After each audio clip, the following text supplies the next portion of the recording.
नमस्कार विद्यार्थी मित्रांनो, मी सौ चपटे सुनंदा सुदाम, GMI कन्याशाळा खडकी पुणे 3। आज आपण आपल्या इयत्ता 10वीच्या भूगोलाच्या अभ्यासक्रमाला सुरुवात करणार आहोत। यामध्ये पहिले प्रकरण जे आहे ते आहे क्षेत्रभेटीचे। पण त्या अगोदर मी थोडंसं आपल्या भूगोल या पुस्तकाबद्दल तुमच्याशी बोलणार आहे। आपलं जे हे भूगोलाचं पुस्तक आहे यामध्ये एकूण या वर्षासाठी तुम्हाला 9 प्रकरणं अभ्यासायला आहेत। 40 मार्काची लेखी परीक्षा तुम्हाला द्यावी लागणार आहे। तर हे जे पुस्तक आहे हे पुस्तक आपल्याला अभ्यासत असताना या ठिकाणी सगळ्यात अगोदर म्हणजे हे जे पहिलं प्रकरण जे आहे जे आज आपण पाहणार आहोत क्षेत्रभेट, तर हे अगदी वेगळंच आहे। वेगळं मी यासाठी म्हणेन की इयत्ता 8वी 9वीला खरं तर तुम्ही हे प्रकरण अभ्यासलेलं आहे, पण तरी देखील 10वीच्या या अभ्यासक्रमामध्ये तुम्हाला हे प्रकरण पहिल्यांदाच किंवा पहिल्या अगदी 1 नंबरला ठेवण्यामागे खूप महत्त्वाचं असं कारण मला जाणवतं। काय आहे की क्षेत्रभेट ही भूगोल विषयाची अतिशय महत्त्वाची आणि खूप प्रभावी अशी पद्धत आहे। यामध्ये जे पहिलं प्रकरण आहे या प्रकरणामध्ये तुम्हाला पाहायला मिळेल की हे प्रकरण तुम्हाला संवादात्मक दाखवण्यात आलेलं आहे। यामध्ये जो संवाद दिलेला आहे तो संवाद विद्यार्थी आणि शिक्षक यांमध्ये आपल्याला पाहायला मिळतो। या संवादामध्ये राहुल नावाचा विद्यार्थी आहे आणि त्याच्या वर्गातील काही मित्र आहेत, त्याच्या शाळेतील शिक्षक आहेत। यांनी उस्मानाबाद जिल्ह्यातील नळदुर्ग पासून ते रायगड जिल्ह्यातील अलिबाग या ठिकाणी क्षेत्रभेटीसाठी ते निघालेले आहेत। आता क्षेत्रभेटीसाठी निघालेले आहेत तर यासाठी त्यांनी ST या वाहनाचा वापर केलेला आहे। अर्थातच ही जी STची जी सेवा आहे ती त्यांनी प्रासंगिक करारावर घेतलेली आहे आणि नियोजन अर्थातच राहुलने त्याच्या मित्रांच्या मदतीने आणि शिक्षकांच्या मार्गदर्शनाने केलेलं आपल्याला दिसून येतं। आता हा जो भाग आहे मी आता जे तुम्हाला सांगितलं की वर्णनात्मक भाग आहे, संवादात्मक दिलेला आहे, तर यामध्ये हे जे विद्यार्थी आहेत हे विद्यार्थी जेव्हा एका ठिकाणाहून दुसऱ्या ठिकाणी जात आहेत म्हणजे नळदुर्ग पासून ते जेव्हा अलिबागला जातात तेव्हा या पूर्ण प्रवासामध्ये त्यांनी भूरचना, त्यानंतर मृदा, वनस्पती, त्यानंतर रस्त्याने लागणारे त्यांना ज्या वस्त्या आहेत त्या वस्त्यांमध्ये होत असलेले जे परिवर्तन आहे या सगळ्यांबाबतचे अनुभव विद्यार्थ्यांना या ठिकाणी पाहायला मिळतात। याशिवाय केवळ पाहायला नाही मिळत आहे तर अनुभवायला मिळालेले आपल्याला या एकंदर या संभाषणावरून दिसून येतं। तर हे जे संभाषण आहे हे संभाषण तुम्ही स्वतः त्याचं वाचन करायचंय आणि स्वतः ते अनुभवायचं आहे, हे महत्त्वाचं आहे। आता मग आपण नेमकं आज काय घेणार आहोत तर हे जे प्रकरण आहे क्षेत्रभेट हे जे आहे जी मुलांनी ही जी क्षेत्रभेट दिलेली आहे तर ही नेमकी क्षेत्रभेट म्हणजे नेमकं काय, या अंतर्गत येणारे कोणकोणते मुद्दे येतात या संदर्भात आज आपण या ठिकाणी चर्चा करणार आहोत, या ठिकाणी आपण माहिती मिळवणार आहोत। तर विद्यार्थ्यांनो पहा, आता इथे फळ्यावर मी या क्षेत्रभेटीला अनुसरून काही मुद्दे तुमच्या समोर इथे मांडलेले आहेत। पहा, क्षेत्रभेट पहिला जो मुद्दा येणार आहे तो आहे क्षेत्रभेट व्याख्या, दुसरा येणार आहे उद्देश म्हणजे क्षेत्रभेटीचा उद्देश, तिसरा येणार आहे क्षेत्रभेटीची पूर्वतयारी, चौथा येणार आहे क्षेत्रभेटीसाठी उपयुक्त आपल्याला लागणारं साहित्य, त्यानंतर पाचवं येणार आहे क्षेत्रभेटीच्या दरम्यान आपल्याला घ्यावयाची जी काळजी आहे ती, त्यानंतर 6वं येणार आहे क्षेत्रभेटीसाठी आपण निवडलेलं ठिकाण आणि 7वं आहे अहवाल लेखन। तर अशा या एकूण 7 मुद्द्यांना लागून आपण या ठिकाणी चर्चा करणार आहोत, किंबहुना आपण त्याची माहिती मिळवणार आहोत। तर आता सगळ्यात अगोदरचा जो मुद्दा आहे तो आहे क्षेत्रभेट व्याख्या। म्हणजे थोडक्यामध्ये काय तर क्षेत्रभेट म्हणजे काय या मुद्द्यावर आपण आता या ठिकाणी थोडीशी माहिती मिळूया। तर प्रात्यक्षिक भूगोलाच्या अभ्यासामधली क्षेत्रभेट ही एक अतिशय महत्त्वाची पद्धत आहे। आता विद्यार्थ्यांना तुम्हाला माहित आहे का भूगोल हे एक शास्त्र आहे आणि शास्त्र म्हटल्यानंतर शास्त्रामध्ये प्रयोग येतात म्हणजे प्रयोगशाळा आली।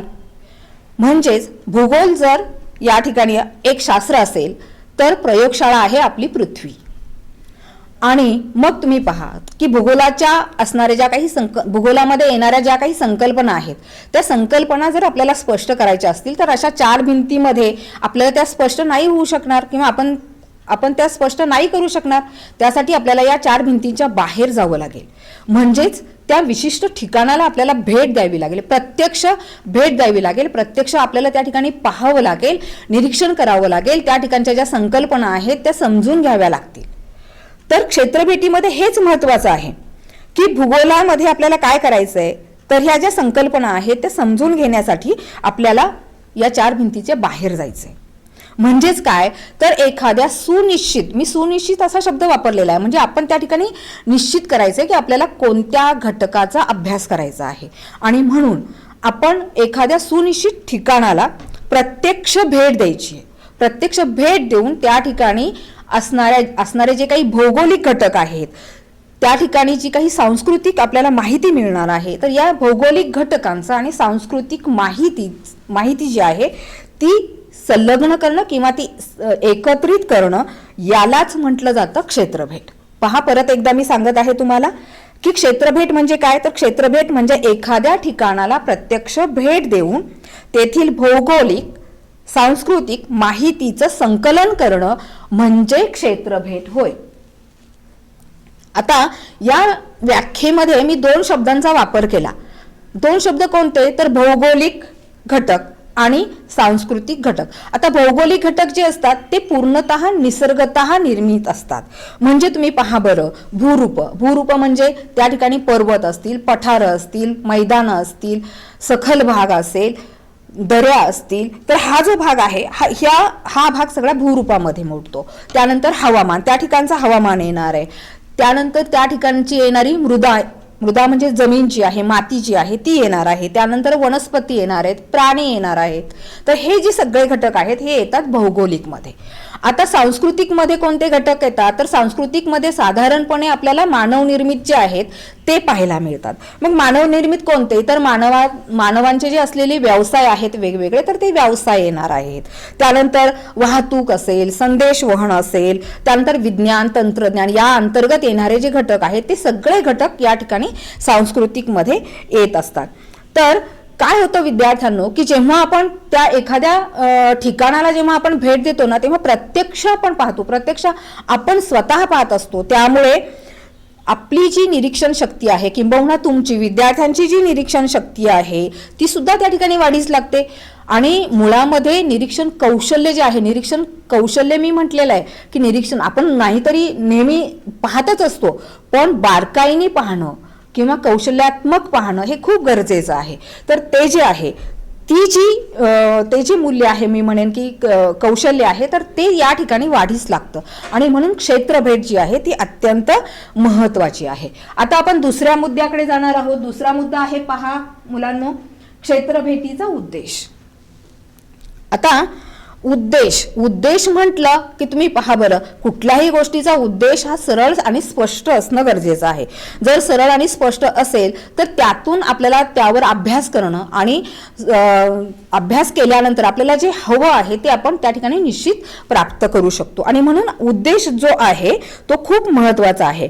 आता पहा महत्त्वाची ही पद्धत आहेच हे मी वारंवार तुम्हाला सांगत आहे की अभ्यास करण्याची क्षेत्रभेट ही खूप महत्त्वाची भूगोलाची पद्धत आहेच.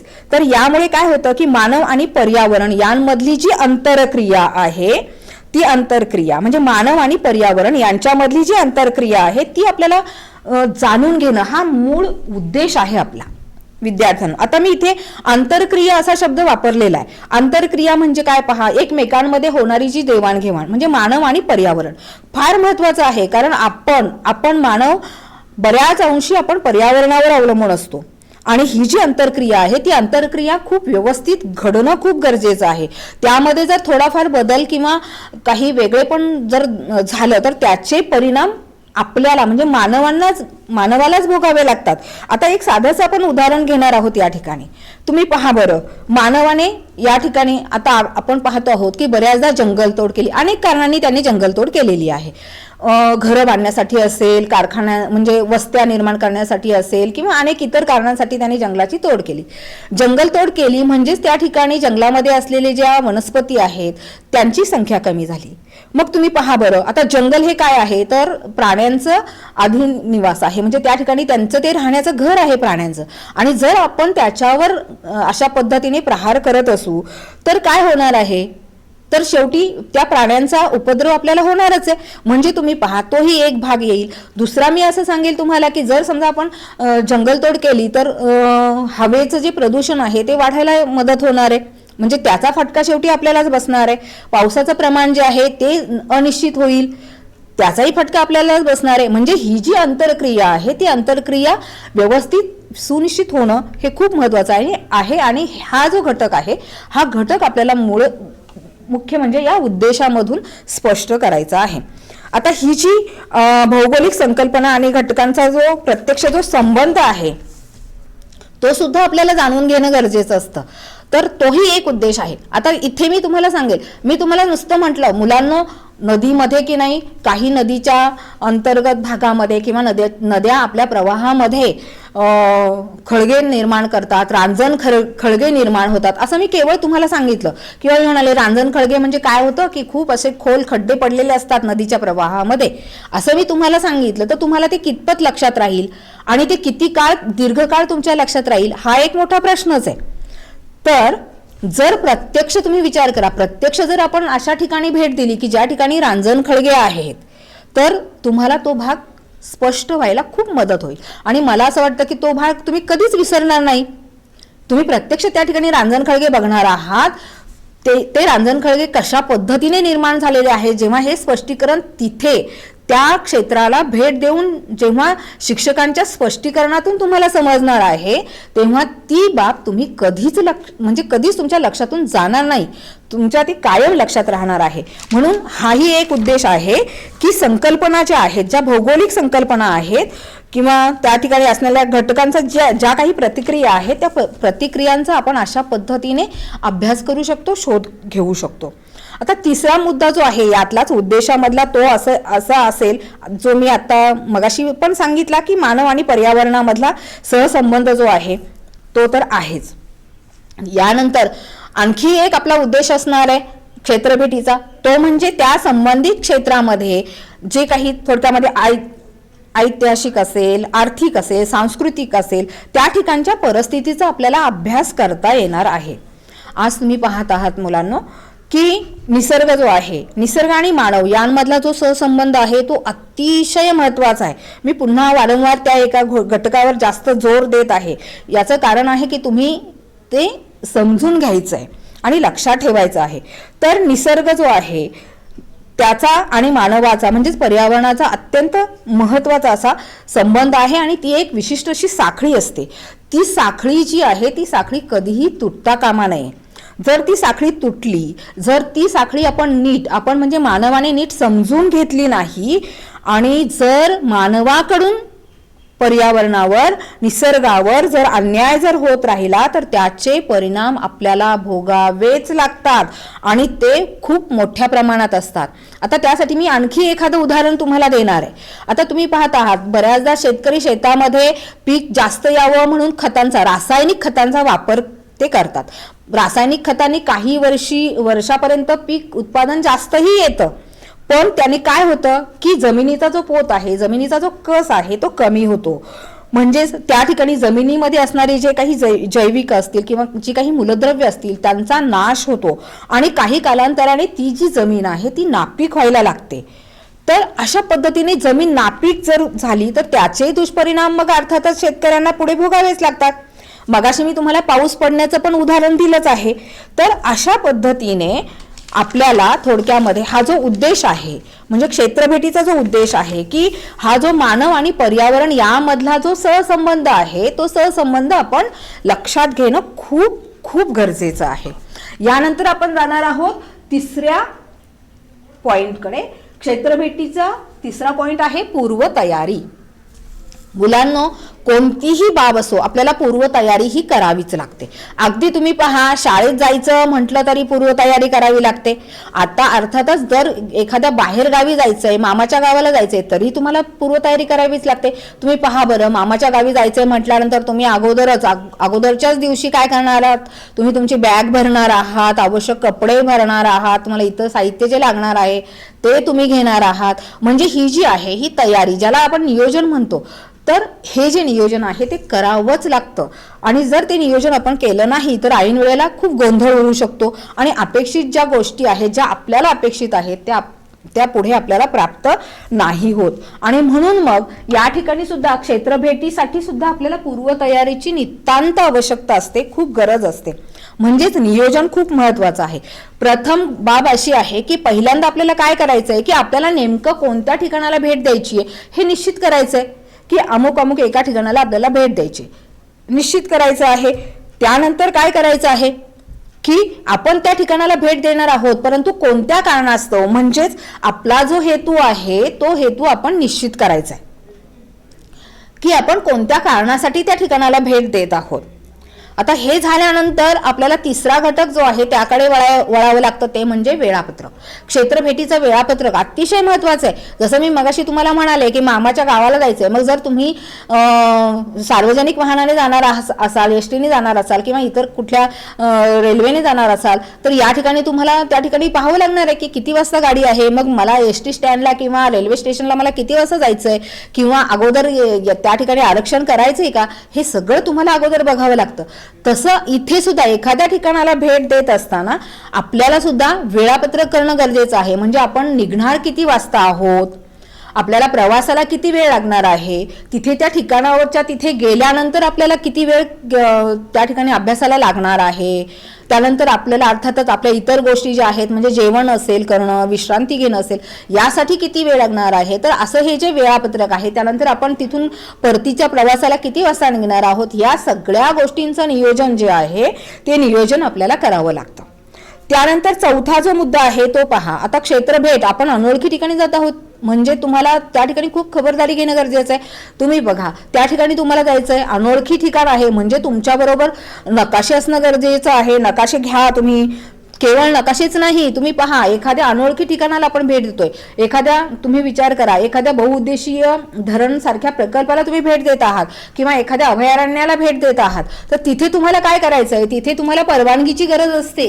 तर मग अशी ही परवानगीची जी पत्र आहे ती तुम्ही अगोदरच मिळवणं, त्या पत्रांचं संकलन करणं हे अत्यंत महत्वाचं असतं. समजा तुम्ही तिथे गेलात आणि तुम्हाला परवानगीच मिळाली नाही तर मग ही सगळी जी तुमची तयारी आहे ती तयारी तुमची सगळी वाया जाईल, हे लक्षात ठेवा. आणि म्हणून अशा पद्धतीने परवानगीची पत्र जी आहे ती पत्र सुद्धा अतिशय महत्वाची आहेत आणि त्याचं सुद्धा संकलन तुम्ही करणं गरजेचं आहे.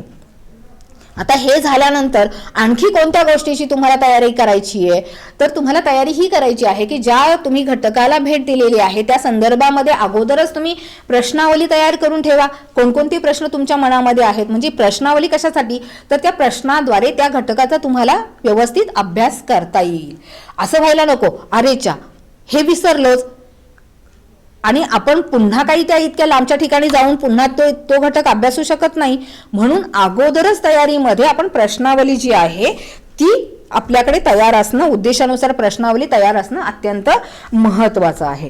त्यानंतर विद्यार्थ्यांना आपण जात आहोत क्षेत्रभेटीच्या चौथ्या मुद्द्याकडे, म्हणजे उपयुक्त साहित्य. आता क्षेत्रभेट करत असताना आपल्याला साहित्य बरोबर न्यायचंय. आता ते कोणतं साहित्य असणार आहे, तर पहा, पहिली बाब आहे ती म्हणजे आपल्याला नोंदवही आपल्याला बरोबर न्यायची. नोंदवही कशासाठी, तर त्या ठिकाणी विशिष्ट नोंदी ज्या आहेत त्या नोंदी तुम्ही तिथे करणार आहात. त्यामुळे ऐन वेळेला वहीच नसेल तर कशावर नोंद करणार, म्हणून नोंदवही गरजेची आहे. अर्थातच नोंद करण्यासाठी मग पेन पण लागणार आहे, पेन असणं गरजेचं आहे. कॅमेरा, फोटो काढण्यासाठी विशिष्ट ठिकाणांची जी छायाचित्र आहेत ती घेण्यासाठी तुमच्याकडे कॅमेरा असणार आहे. लांबची एखादी गोष्ट बघण्यासाठी दुर्बिणीची गरज आहे. त्यानंतर तुम्हाला स्वतःसाठी समजा ऊन असेल जास्त तर तुमच्या डोक्याला तुमच्या संरक्षणासाठी टोपी गरजेची आहे. त्यानंतर दिशादर्शक होकायंत्राची गरज असते. हे लागणार आहे. स्वतःला आणखी तहान भागवण्यासाठी पाण्याची बाटली सुद्धा आपल्या बरोबर असणं गरजेचे आहे. याशिवाय अत्यंत महत्त्वाचं म्हणजे कापडी पिशवी पण असायला हवी तुमच्याजवळ, कारण त्या ठिकाणी तुम्ही जी गेलेला आहात त्या ठिकाणी जर समजा तुम्हाला काही दगड मातीचे नमुने गोळा करायचे आहेत, खडकांचे प्रकार गोळा करायचे आहेत, झाडांच्या विशिष्ट पानं तुम्हाला गोळा करायची आहेत, तर ते ठेवण्यासाठी तुमच्याकडे स्वतःची पिशवी आवश्यक आहे. आणि नकाशे, मी मगाशी म्हणाले तसं नकाशे तर आवश्यकच आहेत. शिवाय प्रश्नावली आणि मोजपट्टी, हो मोजपट्टी पण आवश्यक आहे. माप वगैरे घेण्यासाठी तुम्हाला मोजपट्टी आवश्यक आहे. आणि GPS असलेला मोबाईल पण तुमच्याकडे आवश्यक आहे, म्हणजे तुम्हाला नेमकं स्थान जे आहे ते कळण्यासाठी. तर अशा पद्धतीने या ठिकाणी क्षेत्रभेटीचं जे आहे हा चौथा मुद्दा आपला झालेला आहे. आता 5व्या मुद्द्याकडे आपण जात आहोत. 5वा मुद्दा आहे क्षेत्रभेट प्रत्यक्ष करत असताना आपल्याला घ्यावयाची काळजी. म्हणजे तिथे तुम्ही जेव्हा जाता, त्या ठिकाणाला जेव्हा भेट देता, तेव्हा तिथे तुम्हाला काय काळजी घ्यावी लागणार आहे? तर हो, खूप काळजी घ्यावी लागणार आहे. प्रत्यक्ष स्वतःची काळजी ही सगळ्यात अगोदरची गोष्ट आहे, की तुम्ही स्वतःची काळजी घेणार आहात. स्वतःची काळजी घेता घेता दुसऱ्यांची, म्हणजे आपल्या मित्र मैत्रिणी जे आहेत, वर्गातले जे सहअध्यायी आहेत, त्यांची काळजी सुद्धा आपल्याला घ्यायची आहे. कारण काय तर ते जे ठिकाण आहे ते ठिकाण आपल्यासाठी अनोळखी आहे आणि म्हणून आपली स्वतःची काळजी घेणं गरजेचं आहे. त्यानंतर दुसरी महत्त्वाची बाब येते ती म्हणजे त्या ठिकाणी असलेलं जे पर्यावरण आहे त्या पर्यावरणाची आपल्याकडून बिलकुल हानी होता कामा नये, हे तुम्ही पक्क लक्षात ठेवायचं आहे. बऱ्याचदा तुम्ही बघा, सहल म्हटली की मुलांना अगदी उत्साह येतो. आम्ही पण शिक्षक पाहत असतो की सहलीला गेल्यानंतर अगदी सैरभैर झालेली मुलं आम्ही पाहत असतो. नाही मुलांनो, आपण ऐतिहासिक स्थळांना भेट देत असतो. ही जी ठिकाणं असतात ती केव्हा केव्हा आपली थोडक्यामध्ये राष्ट्रीय संपत्ती आहे आणि आपल्याकडून ती कुठल्याच प्रकारची त्यांना हानी नाही झाली पाहिजे, हे लक्षात ठेवणं गरजेचं आहे. बऱ्याचदा आम्ही शिक्षक पाहतो की काय करतात मुलं, किल्ल्यांच्या तिथे गेल्यानंतर किल्ल्यांवरती स्वतःची नावं लिहितात किंवा मोठ्याने आवाज करतात. तुम्ही विचार करा, जंगलामध्ये तुम्ही समजा अभयारण्य बघायला गेलेला आहात आणि तुम्ही ओरडतात, किंचाळता आहात, हे त्या अभयारण्यामध्ये असलेल्या प्राण्यांना, पक्ष्यांना ही एक समस्या नाही का निर्माण होणार? तुम्ही विचार करा, तुम्ही बघा बरं, आपल्या घरामध्ये एखादी व्यक्ती आली अनोळखी आणि तिने अशा पद्धतीने धुडगूस घातला, मोठ्याने ओरडू लागली, आवाज करू लागली, तर ते आपल्याला चालेल का? नाही ना. मग तशाच पद्धतीने अशा पद्धतीने जेव्हा आपण दुसऱ्या ठिकाणी जातो, अभयारण्यामध्ये जातो, वनांमध्ये, जंगलांमध्ये जातो अभ्यास करण्यासाठी, क्षेत्रभेट देण्यासाठी, तेव्हा या सगळ्या बाबींचा विचार आपण करणं खूप गरजेचं आहे. आता तिसरा मुद्दा असा आहे या घटकामधला, तो म्हणजे जेव्हा आपण जात असतो, आपल्यासाठी तो प्रदेश वेगळा आहे, अनोळखी आहे, तर त्या ठिकाणी असलेले जे लोक आहेत त्या अनोळखी लोकांशी आपण नम्रपणे बोललं पाहिजे, नम्रपणे वागलं पाहिजे. लक्षात घ्या, त्यांच्याबद्दल आपल्या मनामध्ये नम्रता तर असायलाच हवी, पण सन्मानही त्यांच्याबद्दल असणं गरजेचं आहे. मी कोणीतरी किंवा आम्ही कोणीतरी वेगळे आहोत, शहरातले आम्ही मुलं आहोत, अशा पद्धतीची भावना आपल्यामध्ये कधीही असता कामा नये. तर ही बाब सुद्धा महत्त्वाची आहे. आता मी थोडंसं कचऱ्याच्या व्यवस्थापनाबद्दल बोलणार आहे. म्हणजे इथे खरा तर तो मुद्दा यामध्येच मी घेतलेला आहे, घ्यावयाची काळजी. आता हे जे मुद्दे मी सगळे स्पष्ट करत आहे, विद्यार्थ्यांनो एक लक्षात ठेवा, हे जे प्रकरण आहे या प्रकरणावर तुम्हाला आत्तापर्यंत बऱ्याचदा 4 अंकाचा म्हणजे 4 मार्कांसाठी मोठा प्रश्न विचारला जातो. तर या मोठ्या प्रश्नासाठी हा एक मुद्दा जो आहे तुम्हाला कदाचित असं विचारलं जाईल, क्षेत्रभेटीसाठी तुम्ही पूर्वतयारी काय कराल, लिहा. मग 4 मार्कांसाठी हा प्रश्न असेल. तसंच आता घ्यावयाची काळजी या अंतर्गतच मी आता या मुद्द्याचं स्पष्टीकरण थोडंसं करणार आहे की कचऱ्याचं व्यवस्थापन. आपण एखाद्या ठिकाणी गेल्यानंतर अर्थातच माणूस ज्या ठिकाणी जातो त्या ठिकाणी थोडाफार कचरा तो करतोच, पण आपण लक्षात ठेवायचं आहे की माझ्याकडून कुठल्याच प्रकारचा कचरा होणार नाही. तर कचऱ्याचं व्यवस्थापन करणं ही आपली अतिशय महत्त्वाची जबाबदारी आहे असं मला वाटतं. मग आपण काय करायचंय तर कचरा गोळा करण्यासाठी आपण मोठ्या पिशव्या आपण सोबतच घेऊन जायच्या आहेत. आता तिथे सोबत नेल्यानंतर एक लक्षात ठेवा, मुळामध्ये प्लास्टिकच्या पिशव्या आपण न्यायच्याच नाहीत. तुम्हाला माहित आहे प्लास्टिक हे पर्यावरणासाठी घातकच असतं. तर प्लास्टिकच्या पिशव्या न नेता आपण जेव्हा साहित्य नेतो तेव्हा प्लास्टिकच्या पिशव्या न नेता आपण कापडी पिशव्या न्या किंवा कागदी पिशव्या न्या. तर अशा पद्धतीने आपण कापडी किंवा कागदी पिशव्यांचा वापर करू शकतो. तिथे जो काही कचरा आपल्याकडून होणार आहे तर त्या कचऱ्याचं सुद्धा आपण वर्गीकरण करायचं आहे. म्हणजे कसं बघा, की कुजणारा कचरा, त्यानंतर न कुजणारा कचरा, विषारी कचरा, असे कचऱ्याचं वर्गीकरण करायचं आणि ते त्या पिशव्यांमध्ये आपण भरायचं आहे. आणि जर तिथे तशा पद्धतीची व्यवस्था असेल तर तो कचरा तिथे ठेवायचा आहे. म्हणजे जर समजा कचऱ्याची विल्हेवाट करण्याची व्यवस्था, कचरकुंडी वगैरे तिथे असेल तर तिथे आपण तो ठेवायचा आहे. अन्यथा तो कचरा आपण आपल्या बरोबर घेऊन येऊन आपण नंतर त्याची विल्हेवाट लावायची आहे. आता एक दुसरी महत्त्वाची गोष्ट म्हणजे त्या ठिकाणी असलेली जी काही स्थानिक स्वराज्य संस्था आहेत त्यांचे काही नियम असतात.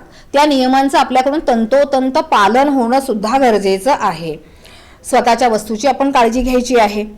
मी मगाशीच म्हणाले की गावातील लोक असतील त्यांच्याशी आपण आदरपूर्वक बोलायचं आहे, आदरपूर्वक वागायचं सुद्धा आहे. आणि तिथे जे काही फलक आहे, तिथे जे काही सूचना आपल्याला दिलेल्या आहेत त्या सूचनांचं आपण काटेकोरपणे तंतोतंत पालन करायला कधीही विसरायचं नाही. आणि हे सगळं करत असताना विद्यार्थ्यांना आणखी एक महत्त्वाची बाब अशी आहे की हे सगळं करत असताना वेळेचं भान सुद्धा आपल्याला ठेवायचं आहे. कारण आपल्याला परत आपल्या घरी जायचं आहे. लक्षात ठेवा, म्हणूनच आपण जेव्हा वेळापत्रक करतो तेव्हा ह्या गोष्टी अत्यंत महत्त्वाच्या आहेत, वेळ, त्याचं नियोजन वगैरे. आणि शिवाय हे सगळं आपण करत असताना एक बाब तुम्ही लक्षात ठेवायची आहे की शिक्षक जे आहेत, आपले जे शिक्षक आहेत त्यांची मदत, त्यांचं मार्गदर्शन हे सतत घेत राहायचं आहे. पहा, आता आपण जाणार आहोत 6व्या मुद्द्याकडे. 6वा मुद्दा आहे ठिकाणाची निवड. आता ठिकाणाची निवड, क्षेत्रभेटीसाठी ठिकाण, मी मगाशीच म्हणाले की जसा आपला उद्देश असेल, आपल्याला नेमकं काय करायचं आहे, मग त्यानुसार आपल्याला ठिकाणाची निवड करायची आहे. तर ते ठिकाण जे आहे ते आपल्या विशिष्ट उद्दिष्टाला अगदी योग्य न्याय देणारं असं असलं पाहिजे. मग त्या ठिकाणी इथे काही मी उदाहरण देणार आहे. उदाहरणार्थ तुम्ही पहा, एखादा आदिवासी खेडा असेल किंवा समुद्र किनारा असेल, एखाद्या नदी किनाऱ्याला तुम्ही भेट देणार आहात, किंवा एखादा बहुउद्देशीय प्रकल्प असेल, किंवा एखादा किल्ला असेल, एखादा अभयारण्य असेल, तर अशा वेगवेगळ्या क्षेत्रांची निवड तुम्ही त्या ठिकाणी करणार आहात. आता शेवटच्या मुद्द्याकडे आपण येत आहोत. क्षेत्रभेटीचा शेवटचा जो मुद्दा आहे तो आहे अहवाल लेखन. अत्यंत महत्त्वाचा मुद्दा, कारण बऱ्याचदा यावर प्रश्न तुम्हा विद्यार्थ्यांना विचारलाच जातो. त्यामुळे मी म्हटलेलं आहे. अर्थातच इकडे मी अहवाल लेखनाचे हे जे 8 मुद्दे आहेत ते 8 मुद्दे तुम्हाला इथे फळ्यावर दाखवलेलेच आहेत. पहा, तर अहवाल लेखन, तुम्ही क्षेत्रभेट देऊन आलेला आहात, एखाद्या क्षेत्राला भेट देऊन आलेला आहात, मग तुम्ही कच्चं जे काही काम केलेलं आहे, कच्च्या ज्या काही नोट्स त्या ठिकाणी तुम्ही काढलेल्या आहेत, तुम्ही जेव्हा घरी येणार आहात तेव्हा तुम्हाला ते सगळं जे आहे, तुम्ही जे काही नमुने गोळा केलेले असतील, जी काही माहिती मिळवलेली असेल, जी काही माहिती संकलित केलेली असेल, तर ती संकलित केलेली माहिती या विशिष्ट मुद्द्यांच्या आधारे तुम्हाला ती व्यवस्थितपणे लिहायची आहे. त्यामुळे काय होणार आहे की असा अहवाल लेखन केल्यानं तुम्हाला त्या विशिष्ट ठिकाणाला दिलेली जी भेट आहे ती कशा पद्धतीने तुम्ही दिली गेली ही दुसऱ्यांना सुद्धा कळणार आहे. आणि दुसरे पण जेव्हा वाचणार आहेत तेव्हा त्यातून त्यांना या बऱ्याचशा गोष्टी ज्या आहेत त्या स्पष्ट पण होणार आहेत. आणि ही जी बाब आहे ही लगेच करायची असते विद्यार्थ्यांना. तुम्ही म्हणाल की क्षेत्रभेट देऊन आल्यानंतर मी काही दिवसांनी करेल, तर तसं नाही करायचं.